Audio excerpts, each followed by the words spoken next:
Everything is falling apart in the West. Nothing is working. Russia is winning this war, and it will determine the outcome. We won't. There are mass graves in eastern Ukraine of Ukrainian soldiers. Literally thousands in these graves, essentially bulldozed into the dirt and forgotten because the regime doesn't want to do what you described. I don't think President Trump, who is certainly not a student of European history, culture, economics, geography, ever really understood the complexity of the issues in Ukraine. I don't think he completely grasped what he was dealing with. Whether or not he does now is open to question. I think he's being advised by people who are telling him, well, you can't just walk away. And remember, that was what I urged from the beginning, very early on to President Trump was, look, let's leave this. Announce you're suspending all further armaments.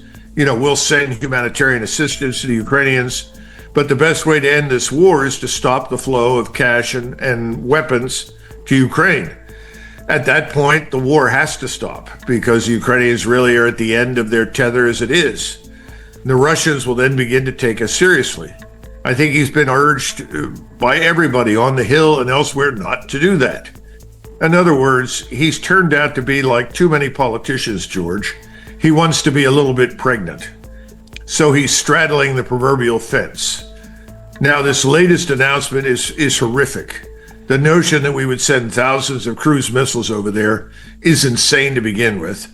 Secondly, it's not going to happen very quickly because we can't build that many in the time that remains for Ukraine. So I think the Russians are looking at this and saying, we don't have any choice anymore. We've got to end this war. So we're going to press ahead. Now, what does press ahead mean? Well, they've already got special operations forces on the outskirts of Odessa. They've already destroyed all potential military targets in and around Odessa. They're going to move towards Zaporizhzhia. They're going to get complete control of Kherson, all of the areas in southern Ukraine. There's no choice in that matter. And eventually, I think we'll see them occupy Odessa. I've always felt that way. They've said that for the last 3 years. And you'll remember that Russians were herded into buildings in Odessa and then burned alive by the Ukrainians down there. That's something the Russians have never forgotten, and I would not forget that either. So I think those things are on the table. The question is, do you cross the river in strength and go north to Kiev? In other words, you eliminate the cancer because they don't want to refight this war in the future. And now it seems that MI6 in London is very interested in pushing this man Zaluzhny, who is ostensibly their puppet. That's not going to fly with Moscow. They will not accept that under any circumstances. And then finally, at least President Trump has now said, as I understand it, there will be no U.S. forces on the ground in Ukraine. Now, we've had this confusion over the last several days. Well, we may do this, we may not. I'm hearing he says no. The president of Poland, who is very much an important actor in all of this, has said no Polish troops on the ground in Ukraine. Poland, Slovakia, Hungary, Romania, they border Ukraine. They are key to the outcome. They've been treated as though they're second-class citizens, irrelevant. They have to be on board for whatever happens in Ukraine. So I think that summit in the White House was a serious mistake. You called them the seven dwarves. The people that came in there were a disaster because they have nothing at stake. What they say is irresponsible. Starmer talking about what? 30,000 British troops? Good luck. The British Army, as you and I both know, is a shadow of its former self. It's in bad shape. It's really tragic. The same thing is true in France. As a friend of mine in the French Army says, the only thing we're prepared to do is go on safari in Africa. So there's 60,000 troops. And then I listened to a British analyst who came on, and I've forgotten his name, but he explained that you would have to have at least 300,000 troops that would operate effectively along the border of Ukraine to guarantee anything. And then finally, the Russians have said, if you move any troops in there from Western Europe, that's a red line for us. You make yourselves a co-belligerent, we'll attack you. So where are we? I think we're where we thought we would always be for months. And every time I've talked to you, this has come up, really. Who is going to determine the outcome? Russia. How will it be determined? On the ground in Ukraine. End of discussion. And in the meantime, NATO is falling apart. Anybody who thinks that's robust and capable is crazy. The same thing is true for the EU. If you live in Hungary and Slovakia and Poland, you're being told you need to accept 1 million people from Africa, the Middle East, and Southwest Asia. These people have said, no, thank you. We're not interested in that. We see what's happened in Great Britain. We've seen what's happened in Germany and Italy and France. We don't want that here. Everything is falling apart in the West. Nothing is working. So in the final analysis, Russia is winning this war, and it will determine the outcome. We won't. Now, the Ukrainian authorities themselves, we learned from leaked documents this week, indicate that they have lost 1.7 million men. These are First World War levels of casualty. That's not just killed in action, it's also missing in action. But a very significant number of those are almost certainly dead and being concealed as being dead because it saves Zelensky paying out death benefit to their widows and families.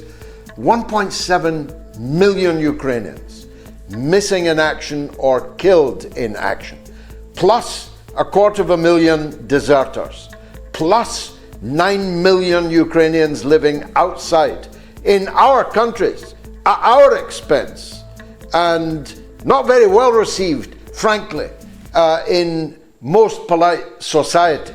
I saw some of them in Canada, I think it was, complaining about the miserly $2,000 a month that they were being given by the Canadian taxpayer. They are going to remain in those countries. Ukraine is effectively a failed state now, isn't it? I think the nation of Ukraine, if we want to call it that, is in ruins, thanks to this man Zelensky and his backers in Washington and London primarily.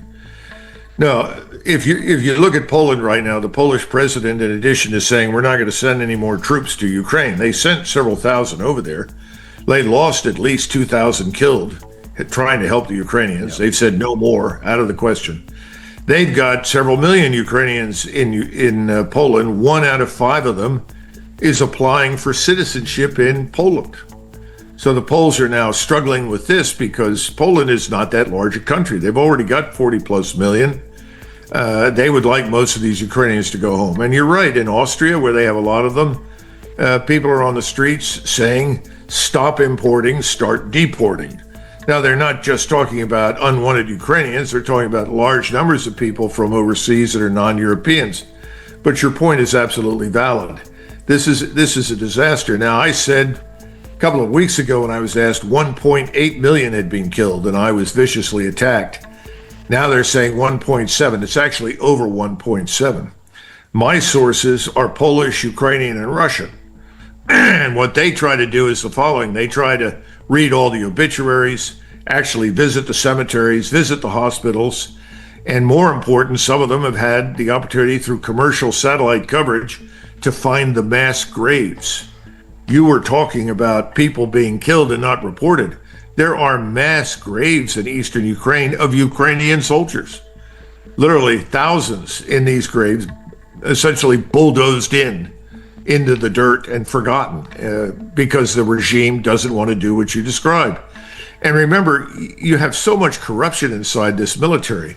If you want to be evacuated from the battlefield, you have to pay somebody in an ambulance to drive you to a hospital. What kind of an evacuation system is that for a military establishment? Ukraine is destroyed. It's finished. If President Trump really understood any of this, he would do what I said to begin with. Simply suspend the aid, say this regime is not legitimate, it's over. But he refuses to do that. You know, we have a similar situation, as you're well aware, in the Middle East. I think if President Trump really understood the reality on the ground in Gaza, he would stop supplying the Israelis, but he can't do that. He refuses to do that. We are prisoners of all sorts of forces right now in the United States, none of which are in our interest. Some of these are big donors. Some of these are political, industrial, but they're all bad. So the only conclusion I think most Americans can reach is we're not represented in Washington. Our government is divorced from us.